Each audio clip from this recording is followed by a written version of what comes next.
Hey, what's going on? My name's Robert, and you are watching Southpaw Autoworks. Not too long ago, I made the trip across the Arizona state line and into Nevada. Naturally, I made my way to the heart of Las Vegas, where I met up with Andy, who had already spent several days at the largest automatic transmission event of the year. For those of you in the business, you know what I'm talking about, but for the rest of you, I'm talking about the ATRA Powertrain Expo of 2022. ATRA stands for Automatic Transmission Rebuilders Association. ATRA puts on technical training seminars all across the country every year. These seminars are geared towards the full-time automatic transmission rebuilder and the shop owners that employ these rebuilders. This organization has been serving the automatic transmission industry for nearly 70 years. So a big thank you to ATRA for your ongoing contribution to the industry. A big thank you for putting on yet again another great expo. And a big thank you for allowing me to capture just a sliver of this year's event. Stay tuned as Andy and I are at large on the trade show floor of this year's ATRA Powertrain Expo.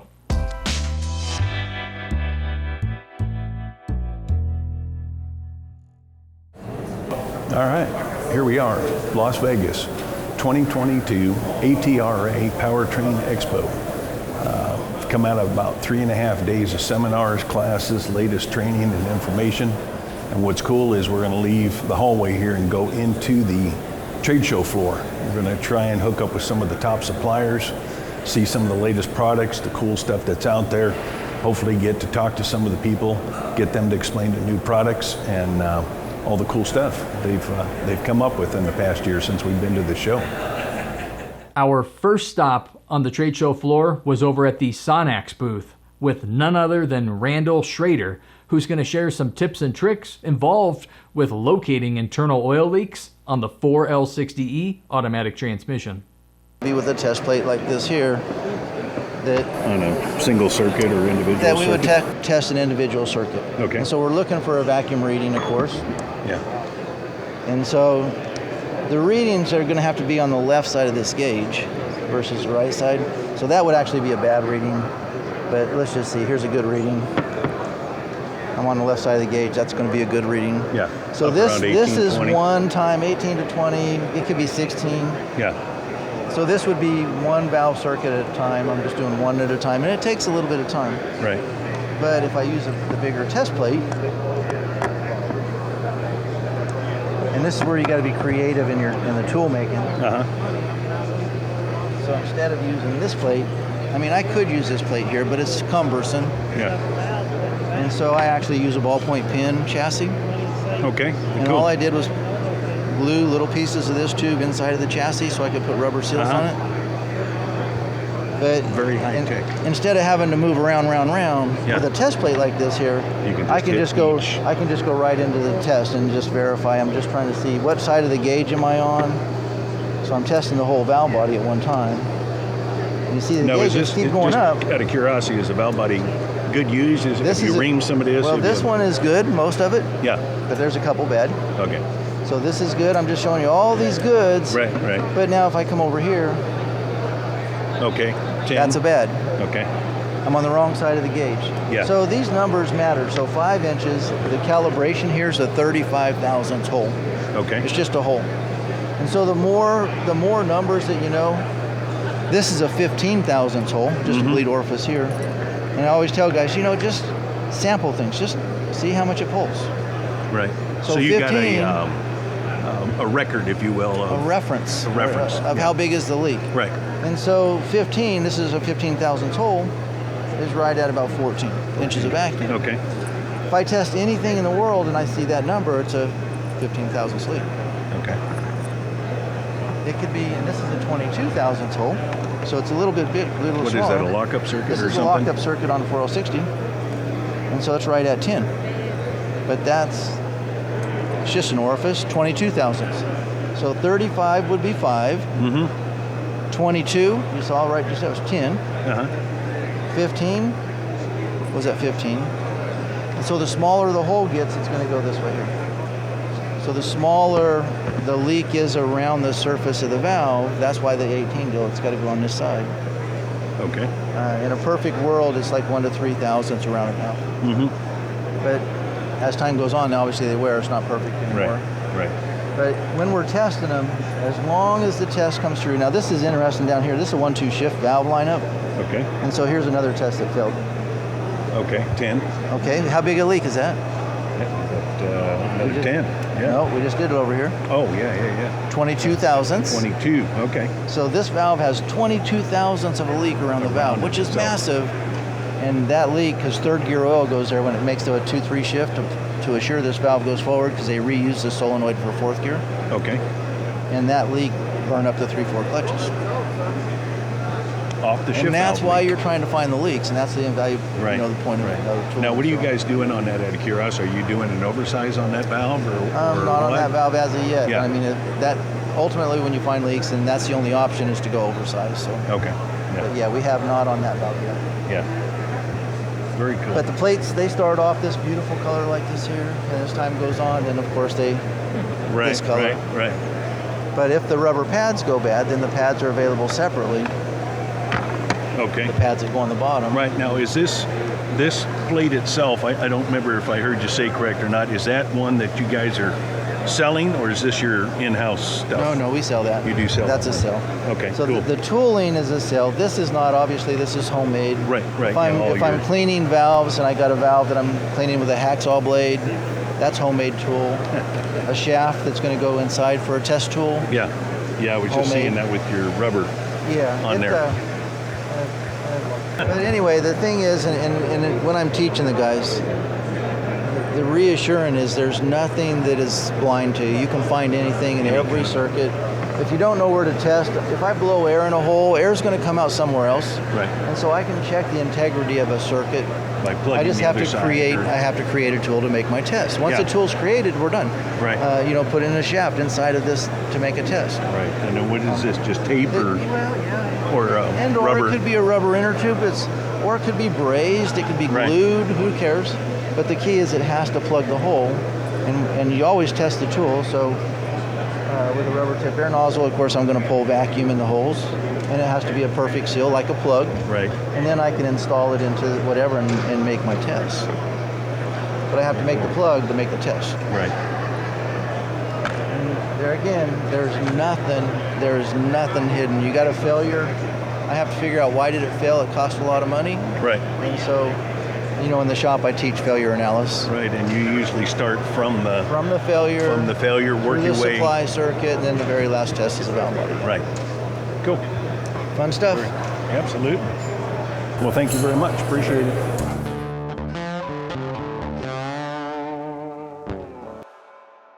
All right, we're at Superior's booth. They're going to show us some of their cool products here. Yeah, one of the products that I was just talking to Southpaw Garage about, and we had a very unique conversation.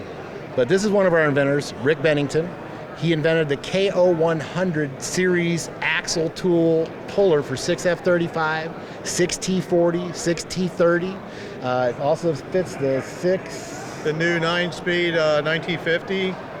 9T50. That'll also work? on a new 9-speed 9T50. Okay. Now the bushing, we also came out with the later model bushing. They're all Teflon coated, and they have our proprietary lube window, which channels the lube right to the Teflon coated hard case bushing. We're going to show you how quick you can do this tool. If you have an Escape or Explorer, a Fusion, Equinox, So- a Chevy and Ford. Now So- explain to them the Yeah, reason. tell them that and I'll get the because, tool. Because we can't get this bushing out. Normally you would have to remove the unit. It's in the from differential. The car. Yeah, it's in the differential. So, And so- the Ford fix or whatever would be Was to 9 remove the hours unit. labor to remove it, to put it back in, so you didn't have any chips fall down into the differential. Right. So we came up, Adaptacase, Mike Black, myself, and Mike is posthumously passed on through cancer, but he helped with us, and he actually, Adaptacase manufactures that in the United States for Superior. But we did an extractor, so basically this is how it works. You install the extractor. This will slide in, Drive it in pop with, it in, with a large dead hammer, blow hammer. And that's going to go 2, all 3 the way in pack, and it behind the goes in. bushing. behind the bushing. right, and grip goes it. in behind the bushing, just like this. goes behind the bushing, and then it grabs it. And then you take a wrench, not an air gun, and twist this out, and it extracts the bushing. Then you put the installer tool on. Flip it over. Oh, yeah, installer tool. You can get the early style bushing. That's the original one. You can get the late style thick wall For the Ford. for the Ford, Yep. 2014 up. Yep. Either one, and for the 9T. You line it up with the lube group here. Just put a little grease on here, little basically Vaseline or trans gel, not wheel bearing grease. Put that on it, and it just has to be on there. On the case, there's a rib pointing straight down. You line it up at the 6 o'clock position. It says 6 o'clock right on the tool. Line it up to that position. You install it with the hammer until it stops. It sets this bushing at the lube window, at the right depth of where the axle needs to be, and you pull that out, and it'll work on either bushing. And I want you to see the tolerance of how these bushings are manufactured. These are so tightly toleranced for a reason. So 2000. everybody knows it's our bushing. Max. All the In stock copies set. of this, which there are many, are way out of spec. Which is going to help keep And that we are axle known worldwide. Stable, exactly. For our bushing to be in spec. So now here's the beauty. You flip it over, unscrew this, and don't drop it on your toe because it's heavy. Flip it over this way, and now the tool becomes the axle seal installer tool. And you pop it in, and you take this tool off, and you put it back here. It comes with 5 fixes, 5 axle seals, and 5 of the early bushing. And then you can reorder the bushings through Superior, TransStar, WIT, all of our distributors. You can order the separately, bushings and then- separately. All separately. Yeah. And we have the KO99, the KO199, which is the late model, and it comes with a seal and a bushing as a replacement to put in your kit. And the kit comes in the hard case for your toolbox, nice for longevity, laminated instructions on how to do it, where it lines it up. And they're laminated, so if you get oil on them, it's not going to destroy it. Right. And then the other beauty is, I just happen to have the original bushing that started this thing, and you can see how wiped out it is from Ford, the original, the Down OE. to the factory steel. bushing. It's down to the steel. And the other thing is, and I think this is the most important thing, is it wears egg-shaped because of the elliptical movement and the angle. The high angle of the Because on the axle 6T40s and the 6T30s, the angle to the fandangle isn't as great. And we believe that there's more stress on this. So that's why we made the bushing wider. See the bushing? It's wider, taller, and then it has the proprietary lube window, because in the case of the transmission, and here's how you get the instructions, and they all come with instructions. In the case of the transmission, there is the lube window. And this is, if you were having it built on the bench, you could just put the bushing in with a bushing driver.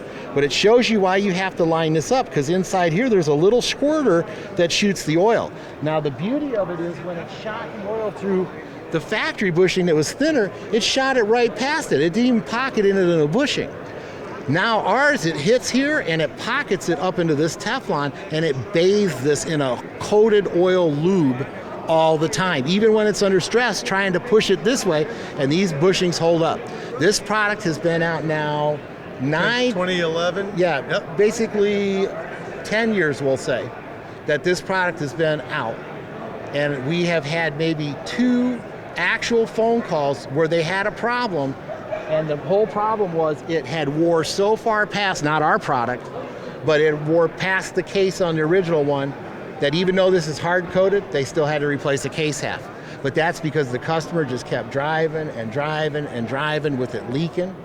And see, here's another thing for guys at Quick Lubes and auto places that do axle seals. If you see one of these vehicles come in, it's not an axle seal leak, my friend. It's not a bad CV axle. What you're gonna see in your shop is a wiped out bushing, and then once you touch it, not knowing about this fix, it becomes your bushing. And that's how people found us, through Motor Age and Trans Digest and Gears Magazine and the YouTube channels and the bloggers and Southpaw Dude. Thank you, Southpaw Dude. Yeah. This guy, my hat, sir, is off to you.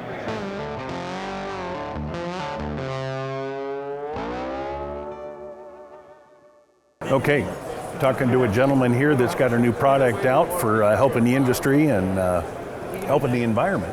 So we're going to let him, and the industry together, yes, we're going to let him tell us a little bit about it. Well, this product, SaveZorb, main company is Organic Zorb LLC, but we DBA SaveZorb.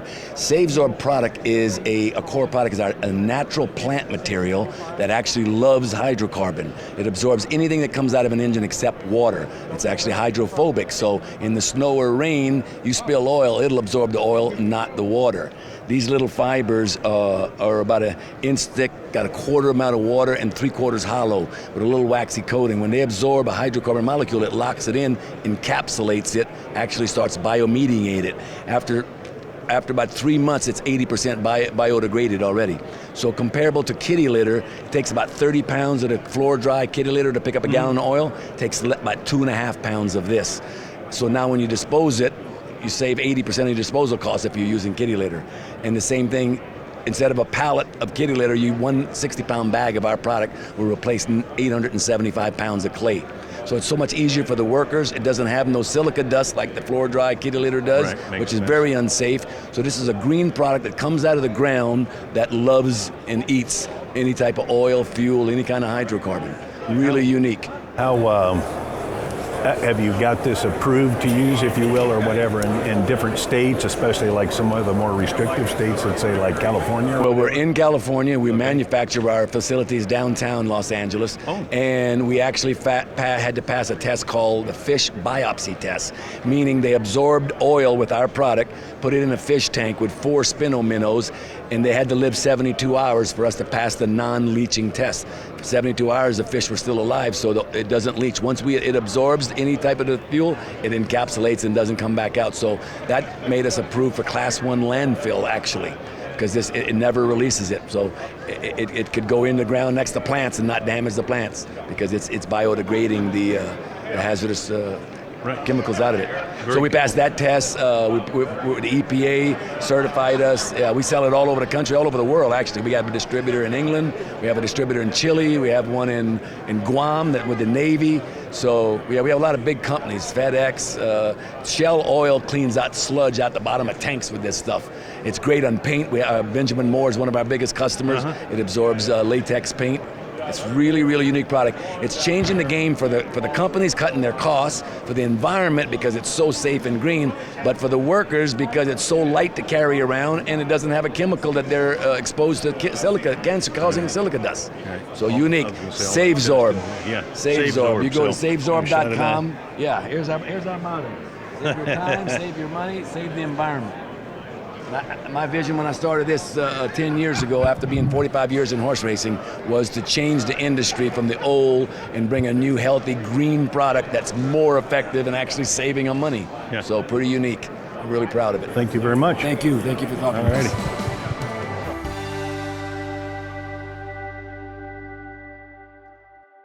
All right, we're doing a little more on the show floor here. Talking to Montana, Suncoast Performance, nice enough to show us a late model 10-speed Ford 10R80. 10R80. Yes. He's got the basic internals, the gut stack, if you will, the case over here with all the speed sensors. He's nice enough to take us through a little disassembly on the main part, the clutch drums and everything, and possibly point out maybe some problem areas that he's seeing on these units.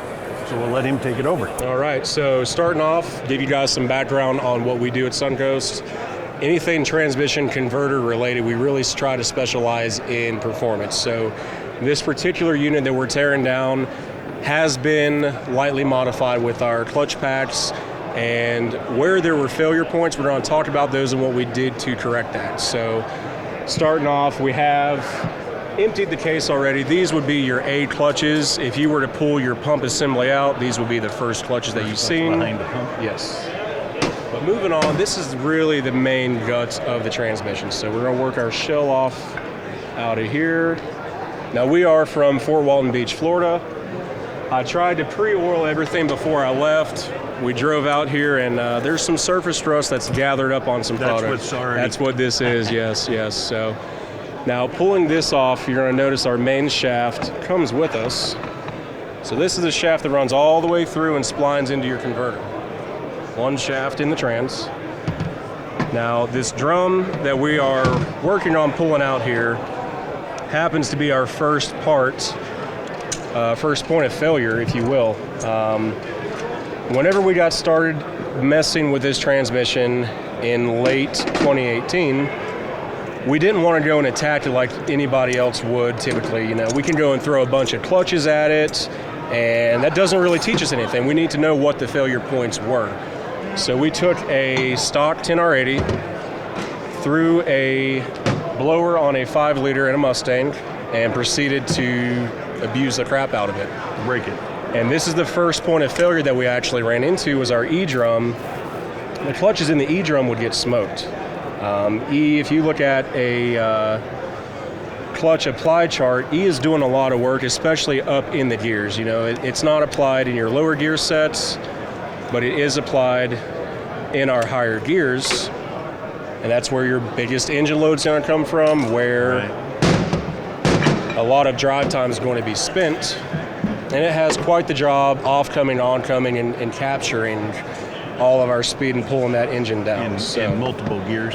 Yeah, so what we've done to go and correct the failure points we saw, number one, we did change clutch friction material. We went to a higher friction coefficient using the Ray Bestis GPZ clutch.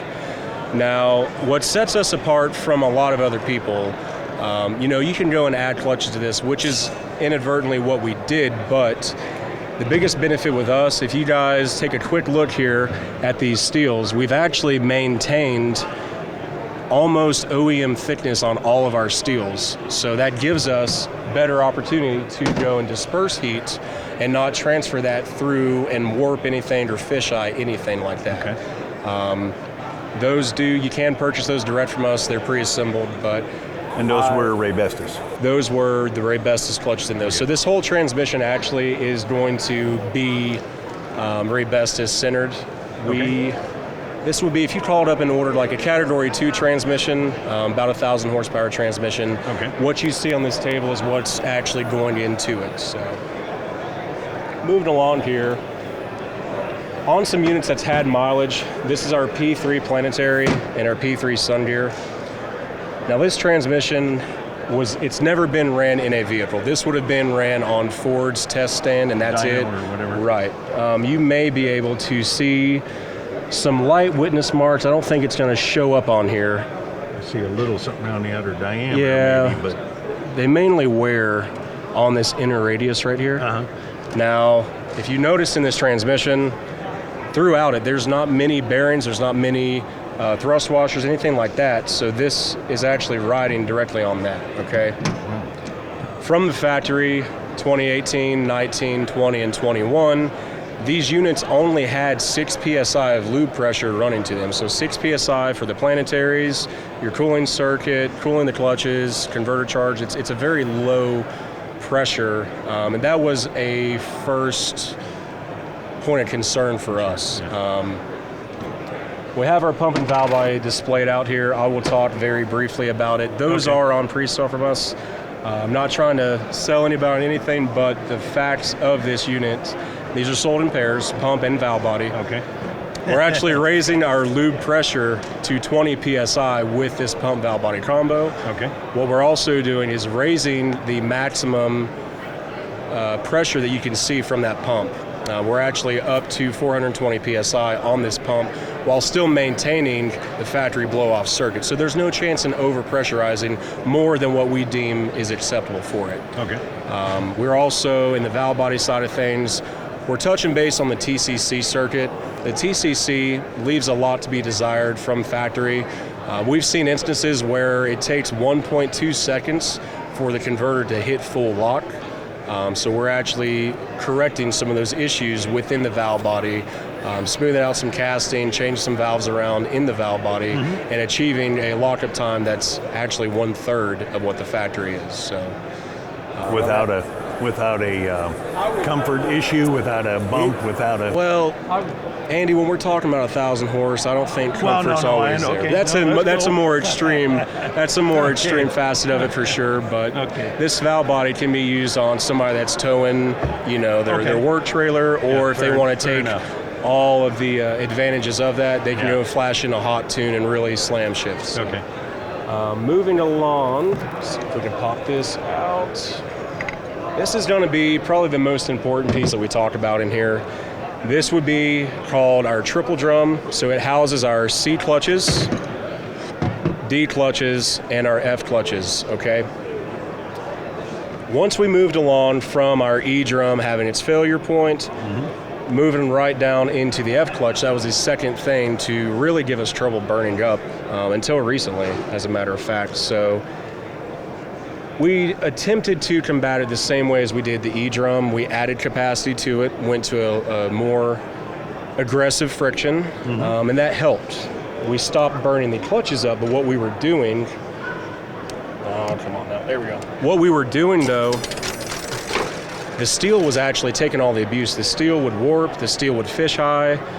We had a heat problem. It was very, very prevalent. And the reason that F clutch suffered demise to heat, it's the only clutch pack that shares cooling oil with another clutch pack. So F clutches are on the outside of our drum here. It gets its cooling oil from the D clutches. So all your cooling oil has to come through here, cool our D clutch, and work our way out through the F clutch. And whenever you only have 6 PSI, it's not gonna work. It doesn't matter what you do, it's not going to be enough. We'll pop this apart and show you what we're faced with. And what actually makes it worse is whenever you have these guys that are, concerned about, oh, my transmission's running 200 degrees. Well, this unit's actually made to run 217-ish. That seems to be operating temp, at least in Florida where we're at. Normal. That's totally normal, but some people, we're used to seeing 150, 160. Your viscosity of the fluid is not correct at a lower point, so that also further inhibits oil being able to get out from the D clutches through the Fs. So don't always deleting your cooler, your thermostatic bypass. Don't be doing that on this unit. This is going to be our biggest talking point today. If you can come in here, there is a bushing that we see right down in here, okay? That's where all of our sealing rings ride from the main shaft inside of there. That is directly going to be our delivery method of oil to the clutch packs. Now, if you guys start reading on the forums or firsthand start looking at this, you'll notice that bushing seems to be the biggest complaint from these rebuilders. This bushing is actually moving in the bore. Inadvertently, that's going to restrict fluid flow. You're going to burn the unit up.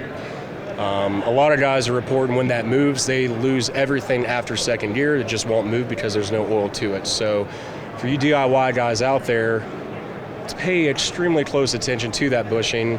There's several pictures online. There's several specs online that you can measure to see if yours has moved. Okay. Ford does sell an updated part number. I believe that they fixed that in the factory with a different process. In some way. Yeah, it seems to be the later 22 model and up. I've not seen any issues with that.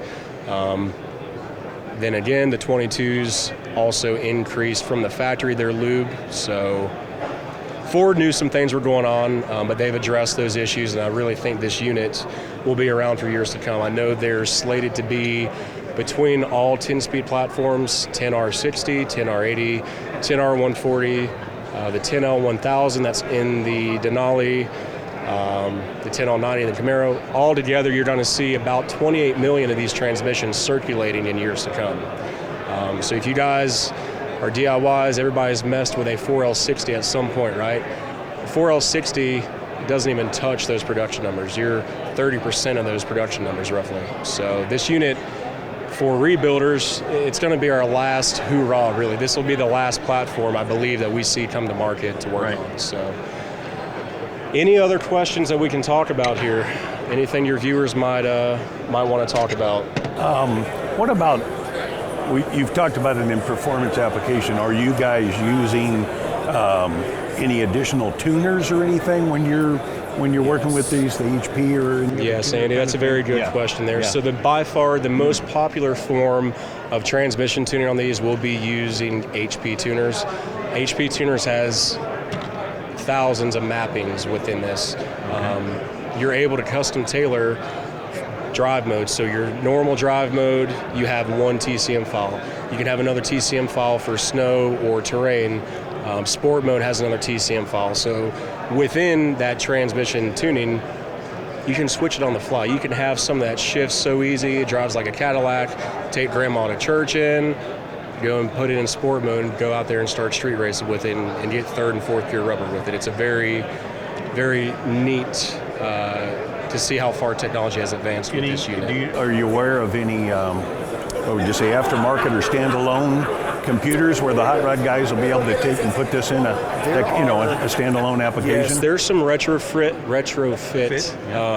companies out there that are working on this. I believe the GM side has gotten that tackled. It uses a stock GM TCM, but their wiring harness, everything is standalone for it.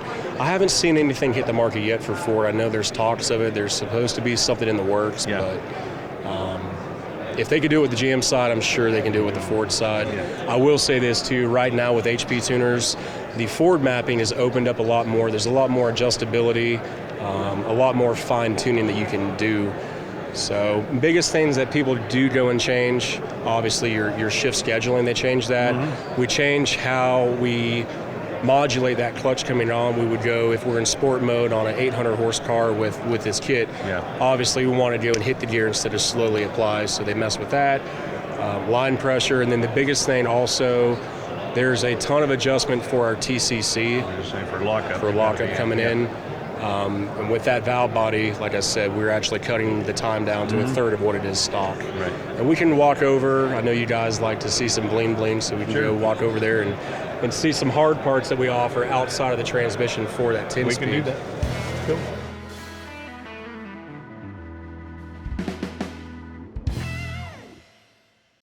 Okay, so we're going to get some information on some of their cool torque converter stuff here from Cody, also from Suncoast, and he's going to give us just a little background on the torque converter and what they've done to correct a lot of the problems with it, which are obviously a big issue.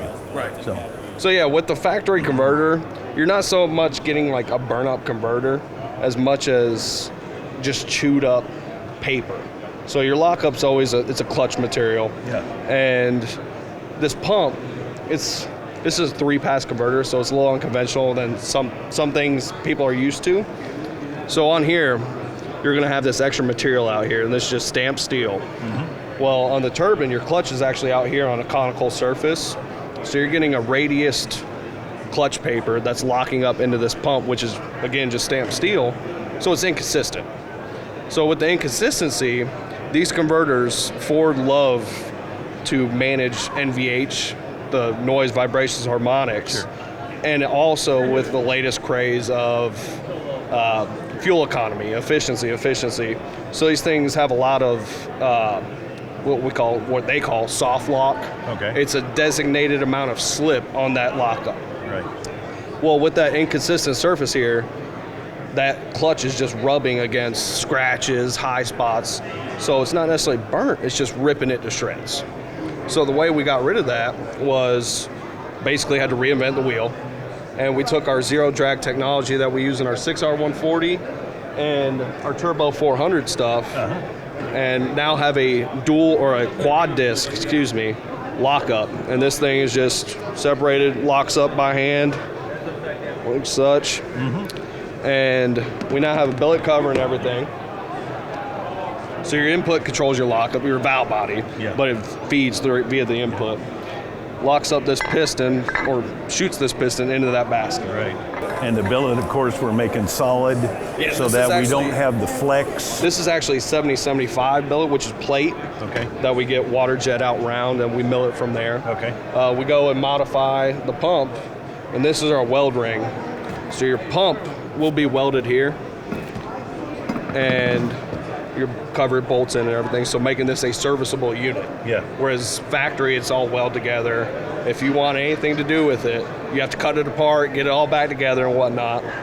And then also, to be able to control the lockup with our basket, our zero drag stuff, we have to go in, cut out the stock dampener, stock turbine spline, input spline. Big failure part Right. Of it, well, so their dampeners work great, and it's also a spring-loaded style setup. It has a lock-up decel, so whenever you're off acceleration, it automatically locks back up to give you engine braking. Okay, so it's the factory part of that was great, but for what we needed, we had to come up with this clutch drive. So whenever that locks, this is laced onto these clutches. Spline onto there. So. Yep, like such. And then whenever all that's locked up, it just gives you that 1-to-1 ratio via your input, and hence your lockup. And also too, over here we have all your stators. So it's, you could put this whole unit configurations from behind a stock car, a 1500 horsepower car, and the people with the stock car, you can go and say, hey, I'm just going to have this for reliability. Right. Because I've seen some of these 1,000 miles just ripped to shreds. Yeah. So, but with the high performance thing is everybody gets the itch. Right. Now I went fast. I'm trying to go faster.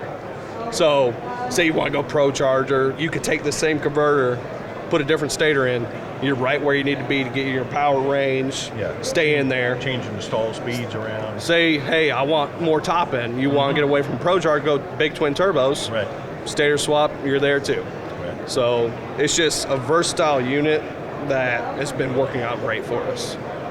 Awesome. Yep. Thank you guys very much for your time. We thank you. appreciate that. Thank you all. Very, very cool.